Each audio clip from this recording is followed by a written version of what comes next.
everyone, welcome to the second episode of Let's Talk Lego. I've got BFAB on the show with me today. Yo, people. And today we're going to be talking about LEGO's failures. We're going to jump straight into it, in fact. LEGO's failures is definitely a more general topic, so we're going to talk specifically about LEGO themes that have failed. And when we say failed, we mean like dramatically impacted LEGO sales or something along those sort of lines. So we're going to start off with, I think, a very relevant topic, which is LEGO video. Whoop, whoop. LEGO video is one of those newer themes that I think the entire LEGO community is concerned about when it comes to the price of them, for starters, and also the functionality of the way that they're meant to work with like the phones. And obviously we know from things like Hidden Side that technology wasn't great to begin with, and they haven't really improved much in terms of video. But BFAB, what do you think about LEGO video? In general, LEGO is quite lazy with their apps. It seems like every time they drop a new app, there's some glitch, right? Which is going to lead to people not being interested in it. I remember when I first played the Hidden Side app, like it glitched out like 10 times. And I'm like, why am I playing with this? And I heard a lot of negative feedback regarding the video app and that it wasn't effective and that it glitched a lot. And then that in general, like kids, like once they submit their projects, they have to wait a couple of days, which I think is going to really like let kids lose interest in the app in general. So yeah, I agree. So the app, when I tried it for my video, the app didn't have any problems. I know that a lot of people have been complaining about crashes and stuff like that. I didn't experience anything like that with mine. The one thing that I didn't like about the app was the fact that the amount of loading screens was ridiculous. I don't know if anybody else experienced the same sort of thing, but every single time you tried to do anything on the app, you'd have to wait for a loading screen. And we're in a day and age now where loading screens are like a thing of the past, almost. Agreed, yeah. And having them back, yes, they only lasted what, 8-9 seconds, but like that's a long time if you have 5 of them in a row, you know. Especially if you're a kid too. Kids' attention span is just all completely over agree. the place. You know? Yeah, completely agree. Kids don't want to wait seconds. Kids want to wait a second and be done. You know, like. Yeah, I also think I think obviously you were saying about like the whole glitches and stuff, and every time LEGO releases an app, there's some form of problem with it. Obviously, a bit of a side tangent, but the Mario app had the same problem when that first came out. I don't know if you remember how everybody had that. Everybody had the fact that the sets weren't loading, and obviously all the instructions are on the app. So I think that's such a horrible idea because there's a lot of people who just want to build a Lego set without having to incorporate technology or having to use a phone. Like, what happens to like 75-year-old Billy Bob that wants to build a Lego set, doesn't even know what a phone is, you know? So, well, I mean, you got to think about Lego's target demographic. I think he pulls out his brick. He's like, "Where's this?" I think that a lot of LEGO's marketing in terms of stuff like video, stuff like Hidden Side was aimed towards like obviously the younger generation and teenagers, but at the same time, you know, we've said it already once before that they're not going to want to wait for loading times of 8 seconds per screen and then being like 5 seconds per screen for it to download new assets and stuff like that. Like I said, I didn't use the app for very long. It might have got better once it's downloaded everything, but at the same time, your first impression of an app is a shitload of loading screens. Oh yeah, it's just not a good. First impressions are everything. Yeah, exactly, and it's just not a good look. I feel on LEGO's part. But the one thing I do want to say about LEGO Video, which I actually really like, is the fact that their minifigures are so unique, so like. Oh, they're so detailed. Yeah, like, they're so good. Granted, I don't think the beatboxes are worth the price that they're put at, but the all of the tiles are printed, like there's no stickers. It's not like the Mario ones where they're like pre-stuck on from the factory kind of thing. Yeah. They're actual printed tiles. The figures themselves are crazy looking. Like they look amazing. We've had new molds. We've got side leg printing and arm printing on most of the figs. And you know, going from the only, like, again, something to now something back to something I don't like is obviously how the CMFs are all in boxes. And Yeah, that's an issue. well, I mean, I saw a good a tech said something that that really stuck with me. And he said something along the lines of, I can't remember the exact quote, but he said that a lot of other random like boxed bagged things are usually and have been in boxes for a long time now, and Legos have always done it in packets so we can feel the fig. So kind of Lego moving to boxes now, you know, they're kind of keeping up with their competition. Yeah, but I heard that's just for video. Now, I don't have any, like, I can't say like any secret information and can 100% confirm it, or I mean, I can't.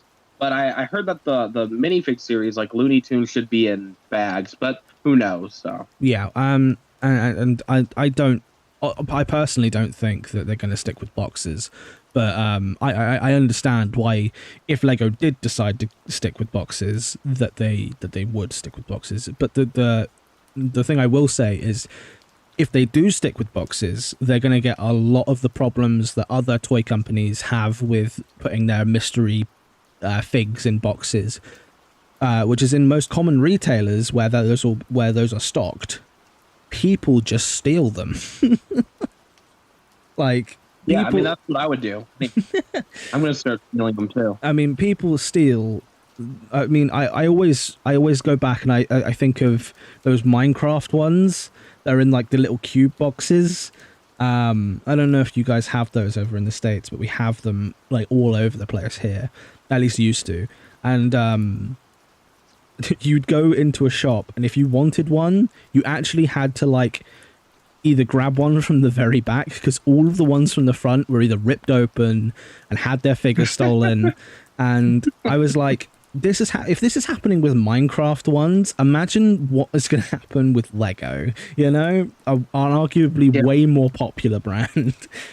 And yeah, I can't wait for people to start stealing them. So yeah, it's only a matter of time. Exactly. And I think that that's ridiculous, and I think that that's, again, something, maybe a marketing decision that Lego really do need to look at, because obviously if their product's being stolen, it's not going to make them more money than it just being in a bag where they can actually feel for the figure. Yeah, and then when they catch me, I'm going to say it's your fault you put them in boxes, so it was easier for me to steal. Yeah, just be like, yeah, I just took my little like knife, cut the tape, popped a minifig in my pocket. You know how hard it is to steal minifigs? As a kid, I probably shouldn't be saying this, but as a kid, I used to steal. BFAB. So, you know, stealing the minifigs were a lot harder. You'd have to like push out the stand to like get through the little like packaging. That was difficult. You think these video things are gonna be hard to steal? No, I just stuff on the package and grab the minifig. So, and BFAB. Moving on. I might go back to stealing as a 22-year-old man. Moving on. I do like the fact that Lego are trying to expand their horizons when it comes to just their product. Yeah, they're branching out into music, which is smart. So yeah, but obviously they're doing it in my mind the wrong way, and that's why this episode is titled the way that it is.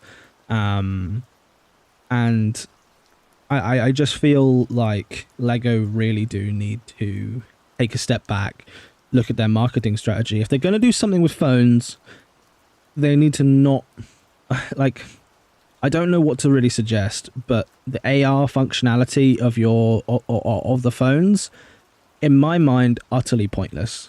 I don't think that you need it. I don't think that it's one of those things that Lego needs to stay afloat, if that makes sense. Yeah, they if they want to do something with AR, don't market it as your like main feature. I think it should be an additional feature. Unlike you know hidden side, so all of their boxes promote it as like a game you can play on the phone. Yeah. That's the dumbest decision I think Lego have ever made. In general, you go to a store and you look at like hidden side sets, and they don't look like a Lego set. If I was a parent buying Lego sets for my kid, I can't tell the difference. I remember a couple months ago, I went to get some, hidden side clearance at Best Buy, and I asked for a certain set because on their website they said they had it. And so I was looking around, like, yeah, we'll help you out. They went in the back and they brought me every frickin' set because they couldn't tell the difference between, every set. Unless you're like a true dedicated Lego collector, the box art is very confusing. And I've had planned for a while an episode of one of my new series where I go in depth and I talk about Hidden Side and I talk about the box art and how the box art wasn't so great and how they should have marketed it more towards the actual Lego set and had the phone stuff as an afterthought. But I will say that I think that Lego Video has done that better. The problem I find with Lego Video is that their sets just aren't as good this time. And I'd be very interested to see what they have in terms of the actual sets coming out, because we know we're getting actual sets of Lego Video. Yeah, which is great. Yeah. I'm really hyped for those. Just based on the names alone, I think it kind of sold me because, like, I think they're, like, music-based vehicles. So they're going to have, like, a mix of, like, the vehicle or the building and then an instrument or something. And just based on that alone, I'm very excited for the summer. Yeah, and if they do anything like the minifigs that we're getting for, like, the mystery packs or the actual beatboxes themselves, I think it could be a really good minifig line as well. Obviously, we're going to have the licensing fees that are going to be through the roof. I think that's one of the main problems where what that Video has is obviously those licensing fees have got to be so high to make those beatboxes $20, you know? Yeah, now that hurts. Those should be like $10 at most. Yeah. Like the minifigs are good enough that they deserve to be $10. They don't deserve to be $20. There's not $20 worth of product there. Yeah, I agree. In general, like, you could ask yourself, get a $20 Ninjago set or get a $20 Star Wars set or get a video beatbox, which literally there's such limited pieces. Don't get me wrong, the minifigs are the greatest looking minifigs I've seen in a while, but not $20 great. Yeah, and I think that's where the failure comes in. It's the fact that you've got such good minifigures, but the everything else, everything apart from the minifigures in the entire theme is just bad, and it sucks because like we say, the minifigures are the best part about the entire theme, and they do deserve to be $10 at least, in my opinion. I've paid way more for minifigures. These minifigures are decent, and I like the fact that they are one of those products that can go on sale, and I'm sure that we will get very, very cheap video figures when they come to retire, but it's the fact that they market them at that value off the bat. I just think it's silly. But that leads me into one of my next points, which is you can still have a really good set of minifigures and really good sets and still with really good box art, but still nobody buy them, and that leads me on to Scooby Doo as one of the next failures, which is a hard exactly, but it's tough for me to accept that because I love all of the sets. Yeah, I'm in the same boat. I've been a Scooby Doo fan since I was born. Like, I grew up on Scooby Doo, so. Yeah, and I'm the exact same, and I don't know if that's maybe the reason that Lego's theme failed. Obviously, we know that nobody bought them, but obviously, some people are the set that sold the best would probably be the Mystery Machine. Some of these bigger sets like the Lighthouse and the Mystery Mansion didn't sell as well nearly as I think Lego hoped for, which is why now those figs in those sets are so expensive on the aftermarket. And I think again, it's one of those things that Lego did a good job, and I think it's just maybe wrong timing more than anything.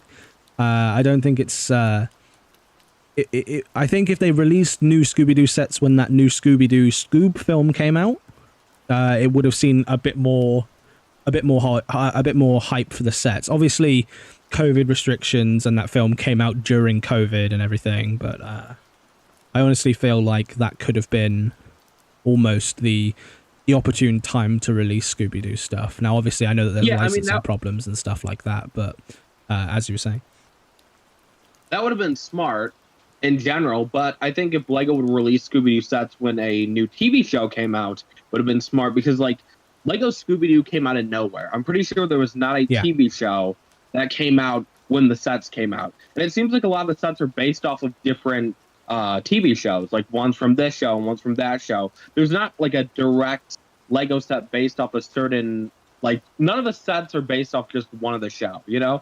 They're just all over the place. I think you could argue that that's one of the things that makes the Scooby Doo theme so good, is the fact that it doesn't come from necessarily one genre, one show of the series. Obviously, if we'd had like Mystery Incorporated Scooby Doo figs, I would have gone ballistic because I love that show.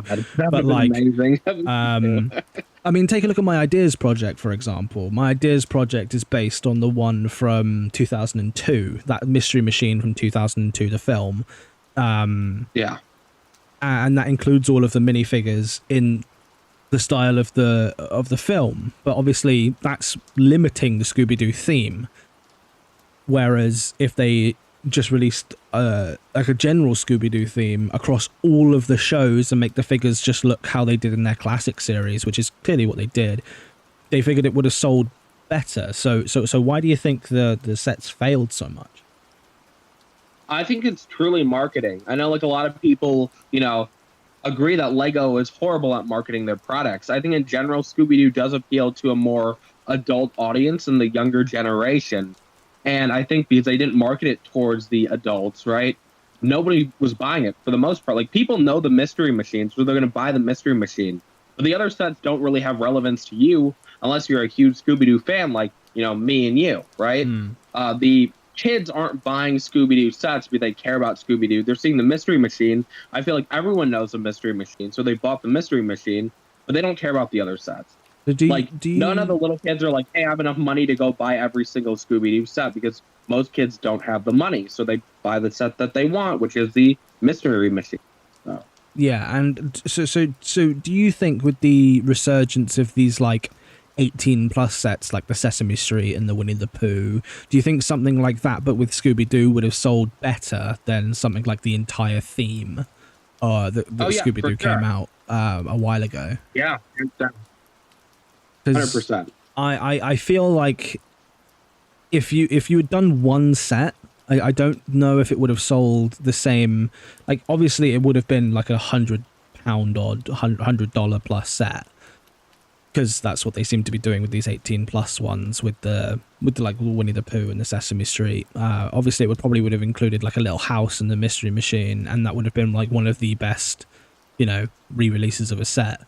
If they do it in 18 plus, which I'd love to see, but I don't know if it would sell as much money as the like whole theme in general did. Like I say, I do think that Scooby-Doo, I think the main failure and the reason it failed is because, like you say, they didn't market it alongside like a show or alongside something that was Scooby-Doo relevant. They came out of nowhere. Yeah, they did. And I think it's the same with like Minions and Despicable Me. Those sets came out of nowhere, and I don't do people buy those? No, they failed. I was looking at the Walmart app like 4 or 5 months ago, I think, and they were going. They were like, I don't know, like $4 for like the big set, like the buildable Minions. Yeah, and the other set was going for $2. You get crazy discounts over there. Like, I don't think I know we do, but like those went on clearance real fast. And literally, since there's not the movie to go alongside it, and they delayed the other sets, like literally Minions Rise of Gru is coming out now in 2022. They literally screwed everything up. So it looks like the sets are getting delayed again. Will Lego re-release the other two sets later for 2022? Probably. And maybe they'll do well then, but like, not everything with a movie tends to do well. The Troll sets were the worst selling sets out there. They just nobody wanted them. Yeah, and it's the same with and just to play a little bit of devil's advocate here, Obviously Angry Birds, those sets came out along the same time as the movie that came out, and they Yeah. still failed. And obviously,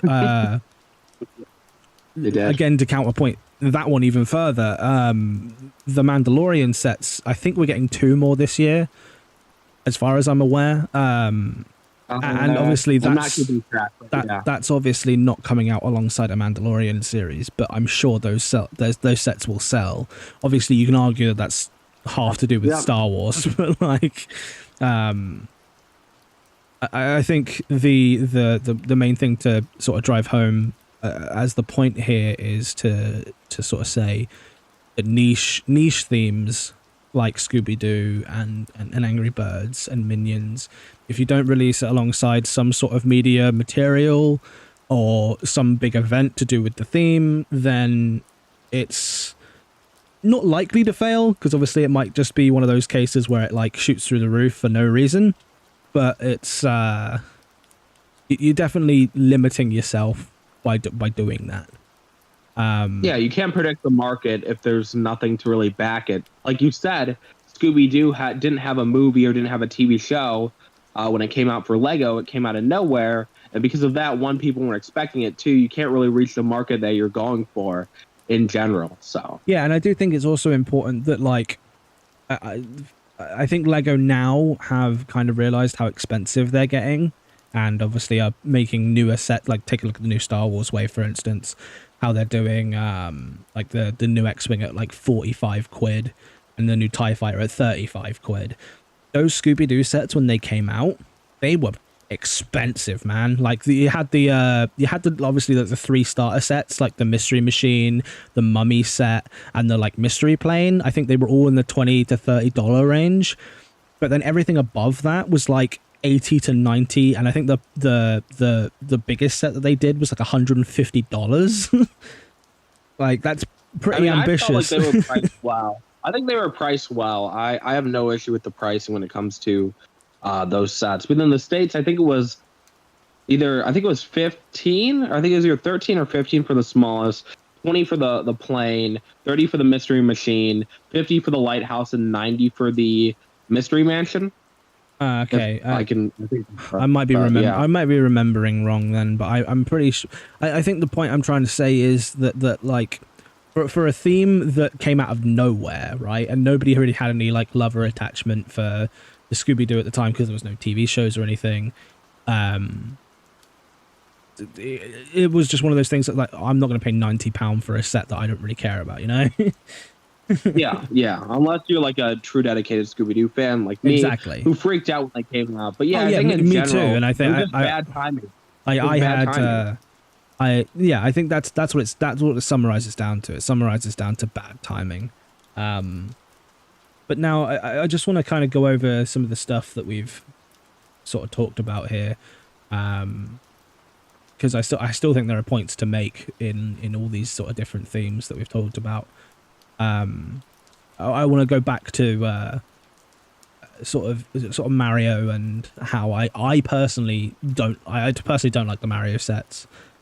I made an entire video on it, and I said in that video that the gimmicky features of Lego sets need to stop. And I don't mind Lego trying out new stuff, like when they introduced the light brick and stuff like that. That's technically a gimmicky feature, and as much as I don't like the light brick, I think it's a cool addition to some of the sets that they introduce.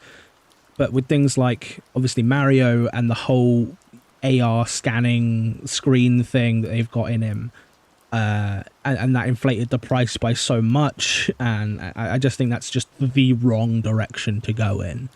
I don't know what your opinion on the Mario sets are, but I personally hate the Mario sets. I think they're one of the laziest design Lego sets in general. I think the Mario gimmick is cool. Don't get me wrong. I would eventually, I'll eventually pick it up, right? But it's like the sets are garbage. Like, how do you like those sets? The buildable, like, and I'm saying like people in general, they just look bad. The characters being square for the most part look so just weird, and the sets are so lazy. If people think those sets look good, literally you're just getting a bunch of colored pieces and you're throwing them together. They look like rubbish. So Yeah, I sort of agree with you. I don't mind the buildable characters. I think if they did the buildable characters as like a, and I said this in my video, if they do them like as like a brick headline, you know, where you could just buy like a little baby Bowser or a little Bomb or a buildable Mario or buildable Peach or something like that, then I think it would have been fine. And then they did like minifigure sets alongside them. I think that could have been great. But the fact that they should have just went for the minifig sets. It's a horrible marketing move to go and make these really square, like weird looking characters. If you would have went minifigs, people would have bought them all. There wouldn't be a Mario set on the shelf. Like literally the only set that sells well from my perspective, like I don't have any facts to back this information up, is the starter set. Like I'll go to a store and no one is buying any of the other sets other than the starter course. And I know like we've seen views like decline for like people who did like reviews on the second wave of Mario. No one watched those videos because I think people are already sick of Mario in general. I think Lego really screwed up when it came to marketing the sets and designing the sets and everything. Like Lego really needs to think, because I think that Nintendo would have been fine with minifigs. It seems like Lego was pushing the whole technology aspect, and Lego was also pushing the buildable character aspect, which is just ludicrous. So I mean, I don't know if they were. I said in my video the opposite. I thought Nintendo probably would have pushed that. No, I think Justin Good did an interview with one of the lead designers, and I think that was. If that's the case, and then that's just fucking stupid. I really. Oh no, disagree. It is. It's like you say, there are people would have died for minifigs in Mario minifigs. I think there have been enough mocks and concepts and Lego ideas projects all done around Mario and Nintendo, and I think with other Nintendo themes apparently planned, if they do anything like the Mario sets for something like Zelda, which I know a lot of especially the adult market do, that they want Zelda sets. I don't think there's any doubt. Like obviously that Lego Ideas project reached 10K, which was a phenomenal set. I know, like Zelda has reached 10K multiple times now. It's been declined every time, but now I think there's been a strong possibility now that they've done obviously the Lego Mario stuff. So hopefully, if they're not planning on doing any Zelda Lego, just give us the Ideas project, please, Lego. Zelda is totally coming within the next 2 years. I don't have any sources or whatever, but like there's no way Zelda's not coming within the next 2 years. I would hope so, because I think Zelda is one of those series that could really be expanded upon. Like you just release a couple of little, like even if you did one big set or you just did a couple of little sets, the mock potential is so high with that kind of a theme. Yeah. And the playability, I think, is also a really, really massive thing as well.